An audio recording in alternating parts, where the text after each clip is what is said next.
पुर्तगाल का nationality law भाई change होने जा रहा है। पुर्तगाल का पासपोर्ट अब आपको 10 साल बाद मिलेगा, 5 साल बाद नहीं मिलेगा। बहुत सी आपने वीडियोस देखनी होगी, असेंबली के अंदर बिल पेश कर दिया गया है और भी काफ़ी चीज़ें इमिग्रेंट्स के लिए डिफ़िकल्ट कर रहे हैं पुर्तगाल की जो अभी अपोजिशन पार्टी है या जो एग्जिस्टिंग गवर्नमेंट है। तो कुछ पॉइंट्स डिस्कस करने जा रहे हैं, वीडियो को लास्ट तक लाजमी देखिएगा। अगर आपको लीगल असिस्टेंस चाहिए पुर्तगाल के अंदर आर्टिकल 92 D7 D2 वीज़ा या नेशनलिटी प्रोसेस के लिए, तो आप टीम से कॉन्टैक्ट कर सकते हैं। हमारी लॉ फर्म है, कंसल्टेंसी ऑफिस नहीं है, तो हमारे जितने प्रोसेस हैं पोर्चुगीज लॉयर्स के थ्रू प्रोसेस किए जाते हैं। अच्छा जी, बात ऐसे है कि जैसे आपको पता है कि डे बाई डे इमिग्रेंट्स के लिए प्रॉब्लम्स बढ़ती जा रही हैं। तो अभी जो अभी एग्जिस्टिंग गवर्नमेंट है और जो अपोजिशन पार्टियां, उन दोनों ने जो है ना, ये खैर फैसला दोनों का था, लेकिन बिल जो पेश किया है वो अपोजिशन जो शीगा पार्टी है उसने पेश किया है कि भाई नेशनलिटी लॉ को 10 साल पे कर दिया जाए। रश लगा हुआ है मामला, और भी जो लैंग्वेज जो सर्टिफिकेट है उसके ऊपर भी काफ़ी सख्तियाँ की जा रही हैं। सुनने में आ रहा है कि वो आपका इंटरव्यू भी करेंगे नेशनलिटी के टाइम। तो इस तरह की जो चीज़ें हैं वो चल रही हैं मार्केट के अंदर। तो इस बारे में मेरी लॉयर के साथ डिस्कशन हुई थी। लॉयर का भी यही कहना था कि भाई 70% चांस है, जो लॉयर्स डिस्कस कर रहे हैं ग्रुप्स के अंदर या आइमा के जो आइमा के साथ काम कर रहे हैं लॉयर्स, उनके इंटरव्यूज़ आ रहे हैं, तो उनका यही कहना है 70% चांस है कि शायद नेशनलिटी वाला जो लॉ है वो पास हो जाए, उसको 10 साल पे कर दें।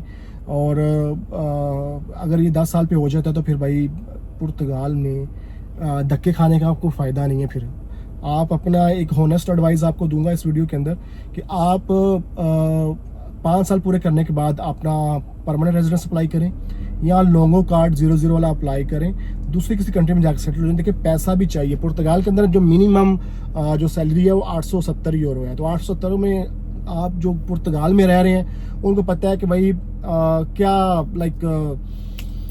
खर्चा कैसे मैनेज होगा। घर का किराया 1200 यूरो है, 1000 यूरो है, 800 में कैसे आप अपना खाएंगे, रेंट पे करेंगे या वापस भेजेंगे, घर वालों को भेजेंगे। तो भाई बेहतर एडवाइस ये, अगर ये अप्रूव्ड हो जाता है तो आप चुप करके भाई परमानेंट कार्ड लें 5 साल के बाद, और या 00 लोगों कार्ड लें और किसी दूसरी कंट्री में जाके काम कर सकते हैं, अपना कार्ड एक्सचेंज कर सकते हैं। जैसे जर्मनी, अब आप जर्मनी भी 3 साल बाद C1 C2 सर्टिफिकेट को तो 3 साल बाद सिटीजनशिप देता है, 5 साल बाद नॉर्मल B1 B2 पे दे देता है। इस तरह और भी कंट्रीज है जो 5 साल बाद सिटीजनशिप देती हैं। जो 5 साल मजीद आपने जहाँ पे रगड़ा खाना है या 10 साल वेट करना है, तो आप ऐसी कंट्री में चले जाएं जहाँ पे पैसा भी है और वहाँ पे काम भी मिल जाता है, इनकम भी है, लिविंग स्टैंडर्ड भी है और पासपोर्ट का टाइम भी थोड़ा कम है। तो यहाँ जो अभी नए आने वाले लोग हैं ना, जैसे अभी आर्टिकल 92 में लोग आ रहे हैं, अगर 10 साल का हो जाता है ये बेचारे 10 साल रगड़ा खाएंगे यार, 10 साल टू मच। तो 10 साल से बेहतर है कि आप जर्मनी मूव कर सकते हैं।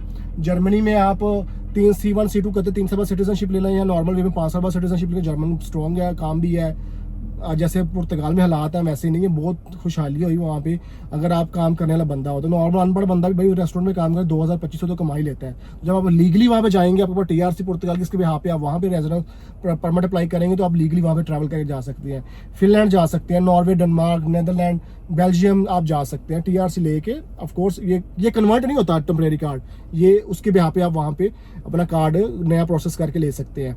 तो भाई ये था। दूसरी चीज़ डिस्कस की जा रही है, जो लॉयर ने ये भी कहा था, जो लैंग्वेज सर्टिफिकेट का, लैंग्वेज सर्टिफिकेट के ऊपर भी ये सुनने में आ रहा है, जो लॉयर का भी कहना था यही, मेरे लॉयर का, कि शायद वाली बात है, और हर बंदे का अपना ओपिनियन होता है, कंफर्म नहीं है, शायद वाली बात है कि ये भाई उसको भी कर दें कि भाई इंटरव्यू के टाइम आपका नेशनलिटी के टाइम पे आप जब जमा करवाएंगे आपका इंटरव्यू होगा कि आपको लैंग्वेज आती है या नहीं आती। तो ये एक चीज़ थी। तीसरी चीज़ ये है कि फैमिली यूनियन को बंद करने जा रहे हैं। फैमिली यूनियन भाई बंद नहीं कर सकते, उसकी रीज़न ये है कि फैमिली यूनियन बंद करेंगे, आपके लीगल राइट्स हैं, आप ह्यूमन राइट्स बहुत ज़्यादा ह्यूमैनिटेरियन बेसिस के ऊपर आप अपने फैमिली के लिए वहाँ पे कोर्ट केस भी कर सकते हैं। तो अगर लॉ देखिए, लॉ चेंज भी होने के चांसेस, अगर लॉ हो जाता तो चेंज हो जाता है, ऑफकोर्स फिर डिफिकल्टीज है। तो लॉ चेंज होने से पहले बेहतर है कि आप अपना फैमिली यूनियन केस डाल दें। अगर आपका उससे पहले केस कोर्ट में डल जाता है फैमिली यूनियन के लिए, तो भाई लॉ चेंज भी हो जाता तो आपको उस पर आपके प्रोसेस पे फ़र्क नहीं पड़ेगा, क्योंकि आपने लॉ चेंज होने से पहले अप्लाई किया, तो आपके पास लीगल राइट्स हैं उसको डिफेंड करने के लिए। तो आपका लॉ डिफेंड करेगा और आपको फैमिली यूनियन की अपॉइंटमेंट भी मिलेगी। तो अगर आपको लीगल असिस्टेंस चाहिए फैमिली यूनियन के लिए तो टीम से कॉन्टैक्ट कर सकते हो, या मेरी इंस्टाग्राम पे या टिकटॉक पे जाके सक्सेस स्टोरीज देखें। हमारी अलहमदुलिल्लाह पोर्चुगीज लॉ के थ्रू हमारा काम होता है, 100% सक्सेस रेशियो है हमारी लॉ फर्म की, अभी तक कोई रिजेक्शन नहीं हुआ। अच्छा, नेशनलिटी लॉ के अंदर अगर ये चेंजिंग्स आती हैं तो भाई आपको सीधी सी बात बता दूं कि एशियन कम्युनिटी या देसी कम्युनिटी का सर्वाइवल बहुत मुश्किल हो जाएगा।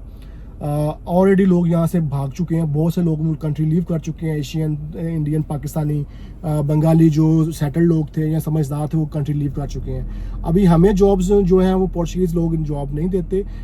उसकी रीज़न ये है कि यहाँ हमें लैंग्वेज नहीं आती और हम काम भी ठीक से नहीं करते यार, हमारे लोग भी थोड़े गड़बड़ करते हैं काम के ऊपर। तो इस वजह से हमें वो उनकी फ़र्स्ट प्रायोरिटी जो है वो पोर्चुगीज स्पीकिंग कंट्रीज़ के लोग हैं, अंगोला शंगोला के। लेकिन एक सिनेरियो में ये भी कहा जा रहा है मार्केट के अंदर, जो कुछ लॉयर्स, ये जो हमारे लॉयर्स की टीम है उन्होंने भी कहा कि अगर ये कुछ ऐसा करेंगे तो लोग इस कंट्री से भाग जाएंगे। तो ये भाई फिर लेबर शॉर्टेज को कैसे पूरा करेंगे? तो लेबर शॉर्टेज पूरी नहीं होगी, एग्रीकल्चर में काम भाई एशियन ही करेंगे। तो आप एक तो फाइल लॉक ओपन होने के भी चांसेस हैं कि ये फाइल लॉक ओपन करेंगे, क्योंकि जैसे गवर्नमेंट अब बन गई है, अब गवर्नमेंट पॉलिसीज़ के साथ पंगे करेंगी, लोग भागेंगे। अब बहुत से लोग स्पेन चल जा चुके हैं, यहाँ से निकल चुके हैं, स्पेन 2 साल पे रेजिडेंस दे रहा है और वहाँ पे काम भी है, पैसे भी हैं, तो लोग उधर मूव कर रहे हैं, लोग बड़ी कंट्री की तरफ मूव कर रहे हैं। तो लॉयर्स का ये भी कहना था कि शायद हो सकता है कि अगर ये 10 साल वाला कर देते हैं तो शायद माइट भी अगर लोग भाग जाएँ, लेबर शॉर्टेज हो जाए, तो एक तो फाइल जो लॉक सिस्टम है वो भी ओपन करना पड़ेगा इनको, लेकिन ऑर्गेनाइज तरीके से।